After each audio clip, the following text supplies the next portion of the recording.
नमस्कार, दोपहर की नंबर 1 डिबेट शो में आपका स्वागत है। मैं हूं आपके साथ में हिमांशु दीक्षित। क्या तुष्टीकरण और वोट बैंक की राजनीति के लिए कांग्रेस पार्टी ने वर्शिप एक्ट वाला एक नया दांव खेल दिया? क्या कांग्रेस पार्टी मिल रहे सनातनी सबूत से इतना घबरा गई कि वर्शिप एक्ट को लेकर सुप्रीम कोर्ट वो पहुंच गई है? वर्शिप एक्ट को लेकर सुप्रीम कोर्ट में 17 फरवरी को सुनवाई होनी है। इस एक्ट के पक्ष और विपक्ष में कई याचिकाएं पहले से लंबित है, लेकिन अब कांग्रेस ने भी सुप्रीम कोर्ट में एक याचिका दाखिल की है। कांग्रेस ने अपनी याचिका में कहा है कि देश में धर्मनिरपेक्षता के लिए यह कानून जरूरी है। इतना ही नहीं, कांग्रेस यह भी कह रही है कि अगर इस कानून में बदलाव किया गया तो देश का, भारत का सौहार्द बिगड़ जाएगा। कांग्रेस वर्शिप एक्ट को देश की अखंडता और संप्रभुता के लिए जरूरी बता रही है। तो वहीं बीजेपी का आरोप है कि वोट बैंक का सबसे बड़ा भाईजान बनने के लिए कांग्रेस वर्शिप एक्ट वाला दांव खेल रही है। अब सवाल है कि सनातनी सबूत मिलने पर वर्शिप एक्ट का रोना रोने वाले सियासतदान वक्फ की मनमानी और जमीन हड़पने पर चुप क्यों हो जाते हैं? क्यों हो जाते हैं? आज इसी पर बात करेंगे। पहले एक रिपोर्ट देखिए। अयोध्या, काशी, मथुरा, संभल, ये सनातन के कुछ ऐसे निशान हैं जो चीख चीख कर गवाही दे रहे हैं। ये सबूत बता रहे हैं कि सनातन और हिंदू धर्म की जड़ें उन धर्मों से कहीं गहरी हैं जिन्होंने हजारों साल पहले हिंदुओं के साथ नाइंसाफी की, बर्बरता दिखाई। हिंदू और सनातन को मिटाने वाली कोशिश की हकीकत अब देश और दुनिया के सामने खुल रही है। संभल में जो दिखा, उसके बाद इस बात में कोई दो राय नहीं कि आक्रांताओं ने हिंदुओं को खत्म करने की साजिश हजारों साल पहले रची थी। लेकिन यह सच सनातन विरोधियों को चुभने लगा। उन्हें लग रहा है कि अगर सनातन की इसी तरह जीत होती रही तो उनका वोट बैंक ही खत्म हो जाएगा। यही वजह है कि अब प्लेसेस ऑफ वर्शिप एक्ट का रोना रोया जा रहा है। अब कांग्रेस ने भी प्लेसेस ऑफ वर्शिप एक्ट को लेकर सुप्रीम कोर्ट में याचिका दाखिल की है। कांग्रेस ने अपनी याचिका में दलील दी है कि यह कानून धर्मनिरपेक्षता की रक्षा के लिए जरूरी है। एक्ट में बदलाव से सांप्रदायिक सद्भाव बिगड़ेगा। एक्ट हटा तो धर्मनिरपेक्ष ताना बाना खतरे में पड़ेगा। बदलाव हुआ तो देश की संप्रभुता, अखंडता को खतरा है। एक्ट की परिकल्पना 1991 से पहले की गई थी। 1991 चुनाव में कांग्रेस के घोषणा पत्र में था। बाबरी मस्जिद जब डिमोलिश की गई तो पूरे देश के अंदर आग और खून का नंगा नाच हमने अपनी आंखों से देखा, और यही कारण है कि ये वर्शिप एक्ट बनाया गया।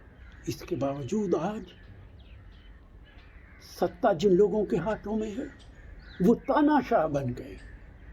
मस्जिदों के नीचे खुदाई करने की कोशिश कर रहे हैं। जगह जगह अदालतों के अंदर केसेस फाइल किए जा रहे हैं और जुडिशरी पे भी सवालिया निशान उठ रहे हैं।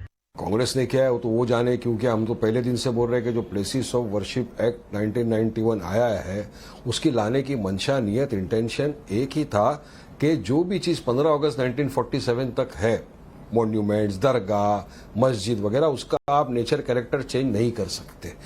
तो हम चाहते हैं कि उसकी पूरी तरह से प्लेसेस ऑफ वर्शिप 1991 का सब सम्मान करे और जो एक्ट आया जिस नियत से, जिस इंटेंशन से, उसका देश दुनिया सब पालन करे। पूरा देश भर को पालन करना चाहिए।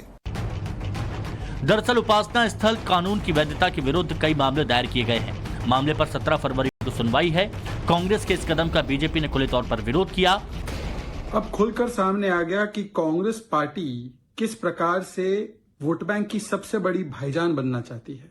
हमने देखा है कि फर्स्ट राइट ऑफ रिसोर्सेज एक समुदाय का हो, ये कांग्रेस पार्टी ने कहा है पूर्व में। कांग्रेस पार्टी ओबीसी और SC/ST आरक्षण भी मुस्लिमों को देना चाहती है। अब कैसे भेदभाव करती है। संविधान करने वाली Congress party places of worship act के डिफेंस में उतर आई है। इंटरवेंशन फाइल करती है और कहती है कि अगर ये एक्ट हटाया जाता है तो ये बहुत बड़ा एक धक्का होगा सेकुलरिज्म के खिलाफ और कम्युनलिज्म इससे फैल जाएगा, कम्युनल हार्मनी इससे डिस्टर्ब होगी। कोई भी व्यक्ति प्लेसेस ऑफ वर्शिप के डिटर्मिनेशन ऑफ कैरेक्टर के लिए, चेंज ऑफ कैरेक्टर के लिए नहीं, केवल डिटर्मिन करने के लिए कोर्ट जाए, सर्वे कोर्ट से हो, तो वो सांप्रदायिक है। मतलब हिंदू कम्युनिटी को यह भी अधिकार नहीं कि वो कोर्ट चले जाए अपने धार्मिक अधिकारों के लिए, और दूसरी ओर एक वोट बैंक को तो संपूर्ण अधिकार है कि कोई प्रॉपर्टी जो चाहे वो क्लेम कर ले। ये कांग्रेस की दोगली मानसिकता और दोगली दृष्टि है, डबल स्टैंडर्ड है। सवाल है कि क्या सनातन के पुख्ता सबूत मिल रहे हैं तभी विरोधियों के पेट में दर्द हो रहा है? सवाल यह भी है कि मंदिरों को मुगलों ने तोड़ा, क्या इसी सच्चाई को छिपाने के लिए वर्शिप एक्ट की दुहाई दी जा रही है? सवाल यह भी है कि वर्शिप एक्ट सनातन के खिलाफ रोड़ा, लेकिन वक्फ जमीनों पर जबरदस्ती हक जताएं, तब कांग्रेस समेत तमाम सियासतदान वक्फ का विरोध क्यों नहीं करते? सबसे बड़ा सवाल है कि क्या तुष्टीकरण और वोट बैंक की राजनीति के लिए वर्शिप एक्ट का रोना रोया जा रहा है? Bureau report, times now Bharat. Report आपने देखी। अब जो मेहमान हमारे साथ जुड़े हैं उनसे हम आपको मिलवाते हैं। हमारे साथ में अमितोष पारेख विश्व हिंदू परिषद की तरफ से प्रवक्ता जुड़े हुए हैं, पवन सिन्हा जी हिंदू धर्मगुरु हैं हमारे साथ, अजय वर्मा जी कांग्रेस की तरफ से हमारे साथ में मौजूद हैं, अतीकुर रहमान साहब इस्लामिक स्कॉलर हमारे साथ में जुड़े हुए हैं, और हमारे साथ अश्विनी उपाध्याय जी वरिष्ठ अधिवक्ता हैं सुप्रीम कोर्ट के। याचिका इनकी तरफ से भी लगाई गई है इसी मामले में, हालांकि इस एक्ट के विरोध में लगाई गई है। बहुत बहुत स्वागत है आप सभी का। अश्विनी उपाध्याय जी, कांग्रेस की तरफ से केसी वेणुगोपाल की याचिका लगाते हैं और कहते हैं कि एक्ट में बदलाव से सांप्रदायिक सद्भाव बिगड़ेगा, ताना बाना खतरे में पड़ेगा धर्मनिरपेक्ष वाला, और संप्रभुता अखंडता को खतरा है। बहुत बहुत बहुत सारे लोग जानना चाहते हैं कि कैसे अखंडता को खतरा होगा, संप्रभुता को खतरा होगा, कैसे धर्मनिरपेक्ष ताना बाना बिगड़ेगा? जरा प्लीज बताइए, थोड़ा सा समझाइए।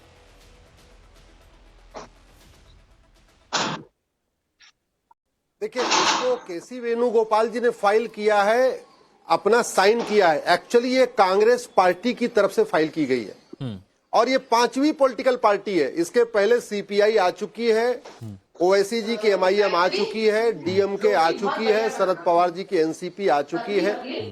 ये 5वीं पॉलिटिकल पार्टी है कांग्रेस जो आई है। भारत का संविधान का आर्टिकल 49 ये कहता है, जो ऐतिहासिक स्थान है, जो पौराणिक स्थान है, जो प्रसिद्ध धार्मिक स्थान है, उनको उनके ओरिजिनल स्वरूप में लेकर आना, उनको रिस्टोर करना, उनको मेंटेन करना, ये सरकार का कर्तव्य है। तो कायदे से एक कमीशन बनाना चाहिए था, एक आयोग बनाना चाहिए था आर्टिकल 49 की स्पिरिट में, और जहां जहां पे इस तरीके से स्थान है, जहां इतिहासकारों ने लिखा है, जहां बाबर, हुमायूं, तुगलक, गजनी, गोरी ने तोड़ा है, उसको रिस्टोर कर लेना चाहिए। लेकिन ऊपर से 1991 में कानून बना दिया। अब 2025 में सुप्रीम कोर्ट आई है मेरी पीआईएल का विरोध करने के लिए, और पीआईएल में लिखा है इससे सेकुलरिज्म ही नहीं, देश की संप्रभुता खतरे में हो जाएगी, देश की एकता अखंडता खतरे में हो जाएगी। एकता अखंडता खतरे में होने का मतलब कि आज अगर भारत एक है कश्मीर से कन्याकुमारी, तो प्लेस ऑफ वर्शिप एक्ट के कारण है, और प्लेस ऑफ वर्शिप एक्ट अगर बदल जाएगा तो भारत के टुकड़े टुकड़े हो जाएंगे। ये तो वही भाषा हो गई जो अलगाववादियों की भाषा है, जो अलगाववादी कहते हैं भारत तेरे टुकड़े होंगे इंशाअल्लाह इंशाअल्लाह। सेम वही भाषा है जो कांग्रेस कह रही है सुप्रीम कोर्ट में आके कि आप प्लेस ऑफ वर्शिप एक्ट को टच मत करिए, इसको मत छूइए, कानून होना चाहिए। एक बात मैं आपको जिम्मेदारी के साथ कह रहा हूं, 2020 में हम लोगों ने इसको चैलेंज किया, उसके बाद से 18 स्थानों पे सर्वे हुए, उन सभी 18 स्थानों पे मंदिर ही निकला है, सभी के सभी। ऐसा नहीं हुआ कि 18 स्थान पे सर्वे हुआ, 10 स्थान पे मंदिर निकला, 8 स्थान पे मस्जिद निकली, ना, 18 के 18 स्थानों पे मंदिर निकला है। ये कानून कांग्रेस ने बनाया था बाबर, हुमायूं, तुगलक, गजनी, गोरी, खिलजी, औरंगजेब के इल्लीगल काम को लीगलाइज करने के लिए। जिन स्थानों को बचाने के लिए हमारे पूर्वजों ने बलिदान किया, दिक्कत क्या है, जिसको बचाने के लिए गुरु तेग बहादुर जी ने, गुरु गोविंद सिंह जी ने अपना सर्वस्व न्यौछावर किया। अश्विनी जी, आपने बोला CPI, AIMIM, DMK, NCP, RJD, इन सब हमें लगता है दिल्ली, हमें लग रहा है जी, हमें लग रहा है दिल्ली का चुनाव आ चुका है, फरवरी में दिल्ली में चुनाव होना है। 10 विधानसभाओं में मुस्लिम बड़े इंपॉर्टेंट फैक्टर हैं। दिल्ली की 70 विधानसभा में से 10 विधानसभा में मुस्लिम डिसाइड करते हैं कौन जीतेगा कौन हारेगा। कांग्रेस चूंकि दिल्ली में अभी तक उसके पास कोई विधायक नहीं है, तो इसलिए कांग्रेस का प्रयास यह है कि सुप्रीम कोर्ट में इस मामले को ले जाएं और उन 10 विधाओं में मुस्लिम वोट हमें मिल जाए, जिससे उनकी 10 सीटें आ जाएं। मुझे तो लगता है कुल मिलाकर उनकी कोशिश यही है। अदरवाइज इस समय सुप्रीम कोर्ट में आके, और वो भी अभी इसका जो अगली सुनवाई 17 फरवरी को होनी है, तो वो कायदे से 14-15 फरवरी को भी फाइल कर सकते थे, लेकिन जनवरी में फाइल कर दिया, जिससे दिल्ली के मुस्लिम्स को बता सके हम तुम्हारे रहनुमा हैं, देखो हम तुम्हारे लिए सुप्रीम कोर्ट में लड़ रहे हैं। और ये कानून पूरी तरीके से भारत की संप्रभुता के खिलाफ है। एक बात मैं स्पष्ट कर दूं, मामला ये हिंदू मुस्लिम का नहीं है, ये मामला भारत की संप्रभुता और भारत की विदेशी आक्रांताओं के बीच में है।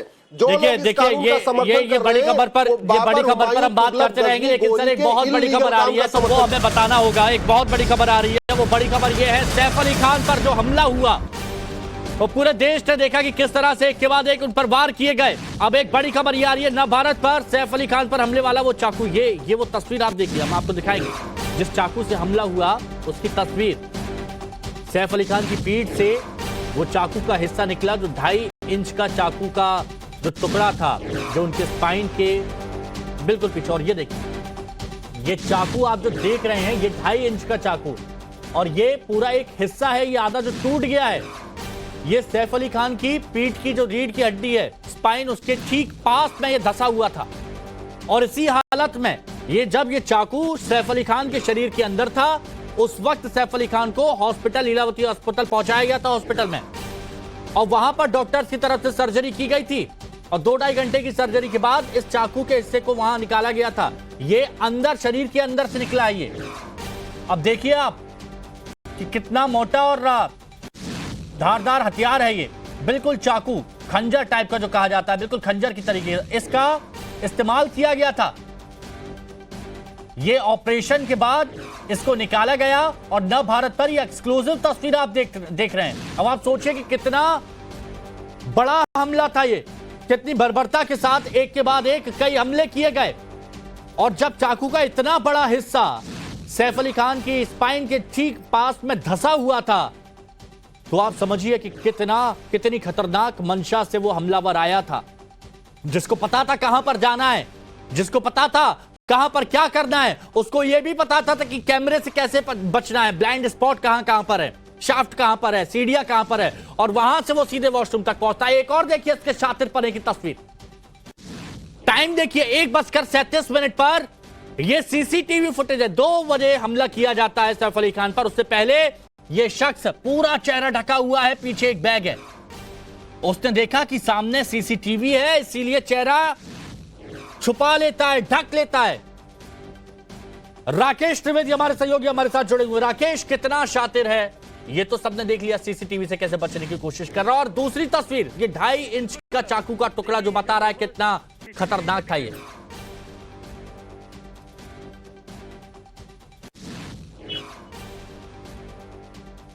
राकेश। जी बिल्कुल, देखिए सीसीटीवी में जिस तरीके से दिखाई दे रहा है कि जाने के टाइम में जो शख्स है ये नकाब पोश है, इसने वो मुंह जो है ढक रखा है, लेकिन वही जब सीसीटीवी ये रात के तकरीबन 2:33 पे जब नीचे उतर रहा होता है, तब वो जो स्कार्फ है वो उसके गले पर होता है, क्योंकि जिसकी जो हाथापाई हुई थी, छटपटी हुई थी सैफ अली खान के साथ, यही वजह है कि उसका जो नकाब है वो आने के टाइम जो है वो उसने ढका हुआ नहीं था, और यही उसकी बदकिस्मती थी कि यहाँ पर सीसीटीवी कैमरे में वो कैप्चर हो गया। तो अब ये जो है उसका एंट्री जो रूट है वो अभी साफ हो चुका है कि वो पहले शाफ्ट के जरिए जो है, जो पाइपलाइन की एक जगह होती है वहां से वो पहले पहली मंजिल तक गया, उसके बाद में वो सीढ़ियों से 10वीं मंजिल तक गया, और उसके बाद 10वीं मंजिल से वो फिर से दोबारा शाफ्ट के रास्ते से सीधे वो बच्चे के बेडरूम में बाहर निकला है। तो ये इतना शातिर था कि इसलिए तमाम जो रास्ते हैं वो भी पता है। वहीं दूसरी तरफ जो एक शार्प ऑब्जेक्ट था, जो चाकू का जो हिस्सा था जिससे हमला किया गया था सैफ अली खान की पीठ के ऊपर, जिसे डॉक्टरों ने निकाला, वो जो चीज है वो भी डॉक्टरों ने रिकवर कर ली है। और आप देखेंगे तो आपको इस बात का अंदाजा लग जाएगा कि ये जो हमला था कितना खतरनाक था। डॉक्टरों का कहना है कि सैफ अली खान इस हमले में बाल बचे हैं, क्योंकि उनकी जो रीढ़ की हड्डी है उससे महज 2 मिलीमीटर जो है दूर ये जख्म था। अगर ये थोड़ा भी लेफ्ट राइट अगर हो जाता तो ये बड़ा जख्म जो है ये सैफ अली खान के लिए हो सकता था, शायद उन्हें जिंदगी भर जो है कमर का और रीढ़ की हड्डी का जो एक दर्द है वो सता सकता था। लेकिन ये उनकी किस्मत अच्छी रही कि जो चोट है वो थोड़ी सी के लिए वो बच गए। तो ऐसे में हमला जो है वो काफी बड़ा जानलेवा जैसा हमला था। ये शातिर इतना था, इतनी प्लानिंग तो थी, लेकिन ये इतना बेखौफ भी था कि इसे इस बात का कोई डर नहीं था कि आगे कानून व्यवस्था है, आगे पुलिस का क्या होगा, ये पकड़ा गया तो क्या होगा। इसने ना सिर्फ वहां पर जाने की हिम्मत की, बल्कि उसने सैफ अली खान पर हमला करने की भी हिम्मत की। अभी एक संदिग्ध को हिरासत में लिया गया है, जिसका हुलिया जो है इस शख्स से मिलता जुलता है। पुलिस ये वेरीफाई करने की कोशिश कर रही है कि जिसे हिरासत में लिया गया है वो वही शख्स है या कोई और शख्स है। उसके फिंगरप्रिंट्स अभी जो है लिए गए जो संदिग्ध है, और जो फिंगरप्रिंट्स घर में बरामद किए गए हैं, बाथरूम में जो बरामद किए गए, उन फिंगरप्रिंट रिकॉर्ड के साथ इसका अभी मिलान किया जाएगा, ये देखने के लिए कि संदिग्ध जो है क्या वही मुख्य आरोपी इस मामले में है या कोई और है। इसके बाद अगर जरूरत पड़ी तो जो कंप्लेनेंट इस मामले में शिकायतकर्ता जो केयरटेकर लीमा है उनको बुला करके जो इस शख्स को दिखाया जाएगा, उसकी पहचान परेड करवाई जाएगी, और ताकि वो उसकी। और देखिए ये दिख रहा है कि कितना शातिर था, और जिस तरह के हथियार का इस्तेमाल किया उससे साफ पता चलता है कि ये इंसान, इसके मंसूबे क्या थे। ये साफ यहां पर पता चलता है। चलिए एक बार फिर से हम चर्चा में वापस लौटते हैं। जो मेहमान हमारे साथ में जुड़े हैं उनसे हम बात करते हैं। और अजय वर्मा जी कांग्रेस की तरफ से हमारे साथ में जुड़े हुए हैं। दोबारा से चर्चा में वापस आते हैं। एक बड़ी खबर थी इसलिए वहां पर जाना पड़ा। अजय वर्मा जी, अश्विनी उपाध्याय जी याचिकाकर्ता जुड़े हुए थे। उन्होंने कहा कि ये कांग्रेस की तरफ से जो याचिका लगाई गई है, मुख्य उद्देश्य इसका सिर्फ दिल्ली चुनाव और कुछ नहीं। देखिए हिमांशु जी, सबसे पहले तो चूंकि मैं पिछले 10-15 दिनों से 4 तारीख को मेरे पिताजी का स्वर्गवास परलोक गमन हो गया था, 15 तारीख को उनकी 13वीं तिथि करके कल हम गाजियाबाद आए और ज्वाइन करें। तो मैं कुछ कटा हुआ था बहुत सारी चीजों से, लेकिन मेरे पास जो अपडेट्स और उसकी चीजों के हिसाब से मैं बताना चाहता हूँ। अश्विनी उपाध्याय जी हमारे अच्छे मित्र भी हैं और अच्छे वकील हैं, लेकिन इन्हें पूरा देश जानता है कि मेरे साथ कई डिबेटों में भाजपा के नेता के रूप में पहले बैठा करते थे 2015, 16, 17, 18 में। अब एडवोकेट के रूप में बैठते हैं। तो ये केवल भारतीय जनता पार्टी की वो स्पीच है, वो प्रोपोगंडा जो देश में केवल हिंदू मुस्लिम का एजेंडा और सोशल फैब्रिक खत्म करने के लिए टारगेट करते हैं। और उस चीज पर ही ये इन्होंने कभी जनहित में मजदूरों के ऊपर याचिका नहीं करी होगी। इनसे पूछा जाए कि गरीब व्यापारी जो जीएसटी से मर रहा है क्या उस पर याचिका करेंगे? मेरा सुझाव है इनके लिए, अच्छे वक्ता है, अच्छे अधिवक्ता है, इसलिए मैं इनको कह रहा हूँ 1991 का जो वर्शिप एक्ट था वो सरकार से पास होकर, संसद से पास होकर उसको देश की सोशल फैब्रिक, सामाजिक समरसता और उसके लिए बनाया गया था। अब ठीक है, इन्होंने अश्विनी जी को ये लगता है कि ये बुराई है तो इन्होंने इस पे कर दिया। और अगर कांग्रेस ने और अन्य दलों ने उसका खिलाफ लिया क्या है तो ये उनका भी तो नैतिक दायित्व है, या उन्हें भारत का संविधान आर्टिकल 49 भी और भी कहता है और भी चीज देता है कि देश में हर आदमी को फ्रीडम ऑफ स्पीच है, फ्रीडम ऑफ वॉइस है। तो ये कैसे कह सकते हैं कि साहब वो इसलिए किया जा रहा है, वो इसलिए किया जा रहा है, वो इसलिए किया जा रहा है? मैं भी तो कह सकता हूं कि इसलिए किया जा रहा है। निर्णय सुप्रीम कोर्ट करेगा, कोर्ट तय करेगा कि कैसे किया जा रहा है। हाँ, आपकी मानसिकता भारतीय जनता पार्टी जो 98 से दिल्ली में नहीं है, केवल उसको प्रोपोगंडा बनाते हो, उसको हाईलाइट करते हो, उसके आईटी सेल से एक लिखित एजेंडा मिलता है इन सबको लोगों को, जो इस अश्विनी जी हैं और भी इनके नेता हैं, अभिनेता हैं, कि भाई दिल्ली में 98 के बाद जो सरकार नहीं बनी है किसी तरह से बनी जाए, लेकिन जनता बना नहीं रही। ठीक है। लेकिन अमितोष जी भी हमारे साथ में है, तो जो सवाल बार बार उठ रहा है कि आम इंसान का अधिकार तो छिन रहा है, आम इंसान का अधिकार छिन रहा है, और यही बात अश्विनी उपाध्याय और बाकी जो हिंदू धर्म है उनकी तरफ से ये याचिका उठाई गई है। इस पर आप क्या कहेंगे?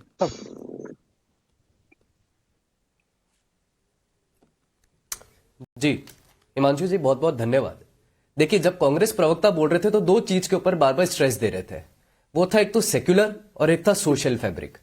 मैं आपके माध्यम से और चुनौती से इनसे पूछूंगा ये जवाब दे कि जब इनके कार्यकाल में ये सारे काले कानून बने, जिसमें वक्फ हो गया, Hindu religious charitable endowment act हो गया, नेशनल कमीशन एक्ट 1992 में आ गया, 91 में प्लेसेस ऑफ वर्शिप एक्ट आ गया, 95 में वक्फ आ गया, ये जितने भी काले कानून बने, जो सारे ही काले कानून इसलिए क्योंकि वो सेक्युलर फैब्रिक को टच करते हुए कम्युनल हार्मनी को एंजॉय नहीं कर पा रहे थे। हिंदुओं के विरुद्ध सारे कानून बने और मुस्लिम अपीसमेंट के सारे कानून बने। अभी इन्होंने सेक्युलर की बहुत बड़ी बातें कही, हालांकि जो इन्होंने आर्टिकल बताया उसके इन कानून से कोई लेना देना नहीं है। लेकिन मैं बताता हूं, सुप्रीम कोर्ट ने कहा था फ्रीडम ऑफ रिलीजन के लिए SR Bommai versus Union of India case में, और उसकी साइटेशन है 1994। ठीक है, 1 साल पहले जब 1995 में कांग्रेस सरकार वक्फ लेके आई थी, क्या कहा? Secularism is not to be confuse with communal और religious concepts of an individual. आप सेक्युलर का मतलब क्या समझते हैं? आप सेक्युलर का मतलब ये समझते हैं कि वो सारे कानून बना दीजिए जो हिंदू के विरुद्ध हो और मुस्लिम अपीसमेंट के लिए हो। तो चलिए एक और मैं आपके उदाहरण से एक और हिस्ट्री में जाता हूं। जेपी कपराली ने पार्लियामेंट में डिबेट में समय क्या कहा? Accuse Nehru indulging in communalism during a debate in parliament. और नेहरू का एक वक्तव्य मैं आपको बताता हूं। पंडित नेहरू ने लाहौर सेशन में इंडियन नेशनल कांग्रेस के लिए दिसंबर 1929 में क्या कहा? I was born a Hindu but I do not know how far I am gratitude and justified calling myself the one। ये वो नेहरू जी थे जिनके कार्यकाल में लगातार तरीके से आया, और इटालियन एक पत्रकार को, एंड्रे मैक्लूरे को, उन्होंने अपने स्टेटमेंट में कहा, ये कहते हुए कहा कि secular state in a religious country which I fail to maintain. Nehru secularism हमेशा एक माइनॉरिटिज्म रहा। प्लेसेस ऑफ वर्शिप एक्ट 1991 के अंदर में जब एक रिजोल्यूशन पार्लियामेंट में चल रहा था, कौन लेके आया था? जैनल अबेदिन, और उसके बीच में ही फिर लेके आ गए। और क्यों लेके आए? 1947 15 अगस्त को जो डेट तय करी थी, क्यों तय करी गई? कांग्रेस की सरकार की भारत की आजादी के बाद ही मंदिर टूटे हैं क्या? ये जब कांग्रेस सरकार थी तभी मंदिर टूटे क्या? मंदिर तो कब से टूट रहे थे। आपने हिंदुओं का अधिकार ले लिया वर्शिप का, 29 और 30 लेके माइनॉरिटी का राइट ले लिया। सच्चर कमेटी को इंप्लीमेंट करते हुए रघुनाथ कमेटी के साथ आपने एसटी एससी कम्युनिटी हिंदुओं के रिजर्वेशन का राइट ले लिया। और फिर आप कहते हैं कि हम सेक्युलरिज्म, हम कम्युनल की बात करेंगे। इस देश में काले कानून आए हिमांशु, और जब काले कानून आए तो एक मैं आपके माध्यम से लिस्ट देता हूं, हिंदू रेफ्यूजीज को डिनाइड करा सिटीजनशिप के लिए। ये सेक्युलर नहीं है, ये कम्युनल है, लेकिन कांग्रेस के लिए सेक्युलर है। ठीक है। Muslim first right on resources, no limitation, no evidence of Ram के ऊपर मैं भी एफिडेविट दिया था। तो इनके लिए जो सेक्युलर है ना हिमांशु, ठीक है, अब मैं परिभाषा और जल्दी से रिएक्शन सभी का ले लेता हूं, फिर इस पर और बात की जाएगी। पवन सिन्हा जी, ठीक है, पवन सिन्हा जी, तस्वीरें बहुत आ रही हैं, अलग अलग जगह से तस्वीरें आ रही हैं, और हमने देखा कभी कुंभ पर बयान आता है, कभी संबल पर बयान आता है, कभी किसी चीज पर बयान आता है। तो क्या यही सनातन विरोधियों को चुभने लगा है, ऐसा हिंदू धर्म की तरफ से कहा जा रहा है? तो क्या आपको भी ऐसा लगता है कि यही वजह है कि बार बार ये मुद्दा उठ रहा है? जी हाँ, ये बड़े स्पष्ट सी बात है कि देश में 1930 से लेकर आज तक जितने कानून आए या जो भी पॉलिटिकल पार्टीज 2013 से पहले तक की बोली, वो ज्यादातर हिंदू के विरोध में बोली, सनातन संस्कृति के विरोध में बोली। शिक्षा नीति भी आई तो वो भी हिंदू और सनातन संस्कृति के विरुद्ध थी। अब आप कांग्रेस की लैंग्वेज में 2 वर्ड्स पर ध्यान दीजिए, वो कहते हैं अखंडता और संप्रभुता को खतरा है। तो क्या वो हमको कोई धमकी दे रहे हैं? इस देश की अखंडता को खतरा हो सकता है क्या? क्या हमारे पास उसके रेमेडियल मेजर्स नहीं है? संप्रभुता यानी सोवरेनिटी को क्या कोई खतरा पहुंचा सकता है? ये इंटरनल मैटर्स हैं, 2 कम्युनिटीज के मैटर्स हैं, इसमें अखंडता और संप्रभुता कहां से आ गई? अब तीसरी चीज आती है, वो कहते हैं कि ये सेकुलरिज्म के विरुद्ध है। सेकुलरिज्म के विरुद्ध नहीं है ये सेकुलरिज्म के विरुद्ध था कि जब ये एक्ट बनाया गया, क्योंकि जब कोई एक्ट बनाया जाता है और उसके बाद ये कहा जाता है इसके आगे अब कुछ नहीं होगा, तो उस दिन तक सारी तस्दीक की जाती है कि अब कोई मसला बचा तो नहीं है। तो क्या कोई मसला बचा था कि वहां पर सारी धरोहर को चेक कर लिया गया था? तो ये अपने आप में एक ऐसा डिसीजन ले लिया गया कि बस जैसे बच्चे लड़ते हैं ना, बस बस बस बस सारे विकेट खत्म हो गए, सारे विकेट खत्म, बॉल लेके घर भाग गए। तो ये उस तरीके से ये एक्ट बना दिया। अतिकुर रहमान जी आऊंगा, लेकिन एक जवाब दे दीजिए। जी जी अजय वर्मा जी, अतिकुर रहमान जी बस तुरंत आ रहा हूं। हाँ देखिए, अभी अमितोष जी कह रहे थे और वो एक किताब लेकर बैठ के जो आंकड़े थे पढ़ रहे थे, वो तो सब लिखे हुए पूरे देश को पता है। अब पंडित जवाहरलाल नेहरू की बात देश के प्रधानमंत्री भाजपा का सारा सेल और इनके सहयोगी का, जिसको मैं आंकड़े दे रहा था, जो भैया मैंने आपके बीच में नहीं बोला था, थोड़ा सा 20 सेकंड मांगे, फिर आप बोल। संविधान पढ़ते और आप खाली संविधान बांटते हैं। अच्छा नहीं तो आप किताब में बोलिए, संविधान की तो वैल्यू रखिए। सुन लीजिए, मैं संविधान की देखिए, पंडित जवाहरलाल नेहरू जी को कहने से इसलिए फायदा नहीं है कि वो यहाँ नहीं है, वो आसमान में है, और आपको उसके लिए उनसे बात करने या उनकी चीजों को करने के लिए ऊपर जाना पड़ेगा।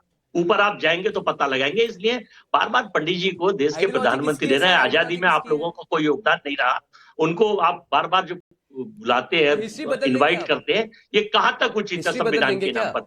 आप बेसिकली हिंदुस्तान के संविधान को खंड खंड करना चाहते हैं, भारत की एकता अखंडता को खंड करना चाहते हैं। इस देश में केवल आपने हिंदुस्तान के खंड, अरे भाई, आपको भाई हिंदुस्तान के बारे में कुछ पता है, कुछ पढ़ा है आपने? केवल प्रैक्टिकल करिए। एक सवाल पूछ लीजिए कि इनके कार्यकाल में 1990, 1991, 1991 में जनरल असेंबली इलेक्शन के बाद एक कानून बता दीजिए जो इन्होंने हिंदू के लिए निकाले। भारत का एक कानून बता दीजिए अजय वर्मा जी, यही तो सवाल पूछते हैं, यही तो सवाल पूछते हैं, चाहे वो पवन सिन्हा जी हो, बहुत सारे लोग यही तो पूछते हैं कि वर्शिप एक्ट पर आप लोग छाती पीटते हैं, लेकिन जब वक्फ की मनमानी आती है तब आप लोग नहीं बोलते, तब आप लोग बोलते हैं चुप हो जाइए। वक्फ पर आप लोग खुलकर नहीं बोल पाते ना। कोई छाती नहीं पीटता, आप उसमें उपमाएं लगा देते हैं, अलंकार लगा देते हैं। रूटीन का काम है, रूटीन के काम है, देश के काम है। रूटीन का काम भी आपका एक तरफा होता है। अतिकुर रहमान साहब, क्या आपको भी लगता है कि इससे सांप्रदायिक सद्भाव बिगड़ेगा? आपको भी लगता है कि ताना बाना बिगड़ेगा अगर बदलाव होता है तो? नहीं हिमांशु जी, बल्कि मैंने कई बार कहा है कि तमाम धार्मिक लोगों को अधिकार है अपनी अपने धर्म की रक्षा करने की, सुरक्षा करने की। और क्योंकि हमारे मोदी सरकार एक बहुत ही हिंदू हृदय सम्राट सरकार मानी जाती है, तो उनको बहुत पहले ही ये काम कर लेना चाहिए था, प्लेसेस ऑफ वर्शिप एक्ट को अमेंड कर लेना चाहिए। मुझे कोई आपत्ति नहीं है। सवाल लेकिन ये है हिमांशु जी कि बहुत सारी बातें अभी हमारे पैनल के ऊपर गिनाई गई जो कि नेहरू सरकार ने की, 1933 का हवाला दिया गया। अब तक के जितने कानून बने वो सेक्युलरिज्म के नाम पे हिंदू विरोधी कानून थे। तो ऐसी बहुत सारी चीजें भी हैं ना हिमांशु जी, जो कि हम 2014 से लेके अब तक के झेले आ रहे हैं और इस इंतजार में बैठे हैं कि कब ये हिंदू हृदय सम्राट सरकार, मोदी सरकार गिरे और इसमें हम अमेंडमेंट लाए। तो ये तो बनाना रिपब्लिक हो जाएगा ना। ऐसा नहीं चलता है। ऐसा चलता है हिमांशु जी कि जब एक कानून पार्लियामेंट बनाती है उसको रिव्यू किया जाता है। अगर सुप्रीम कोर्ट में चैलेंज होता है तो सुप्रीम कोर्ट को अधिकार है उसको अल्ट्रा वायरेस डिक्लेयर करने का। अब 34 साल हो गए। यहाँ पर मंशा तो कांग्रेस पर इसलिए उठ रही थी, जैसे अश्विनी उपाध्याय जी कह रहे थे कि आप हर मुद्दे पर अगर आप अपनी बात रखते हैं तो अच्छा होता है ना, लेकिन यहाँ पर आपकी सिलेक्टिव अप्रोच रहती है। खुलकर बोला गया इस बारे में कि वक्त पर नहीं बोल पाते, कभी वक्त की मनमानी को लेकर कभी कुछ नहीं कहा जाता है। जहां पर डर दिखाकर कई जगह की दुकानें बंद करा ली जाती है, कब्जा ले लिया जाता है, लेकिन यहां पर विरोध में जरूर आ गए। देखिए आज वक्त की बहुत कमी थी क्योंकि आज एक दूसरी बड़ी खबर भी आ गई, इसलिए यहां पर ब्रेक लगाना होगा। बहुत बहुत शुक्रिया आप सभी का जुड़ने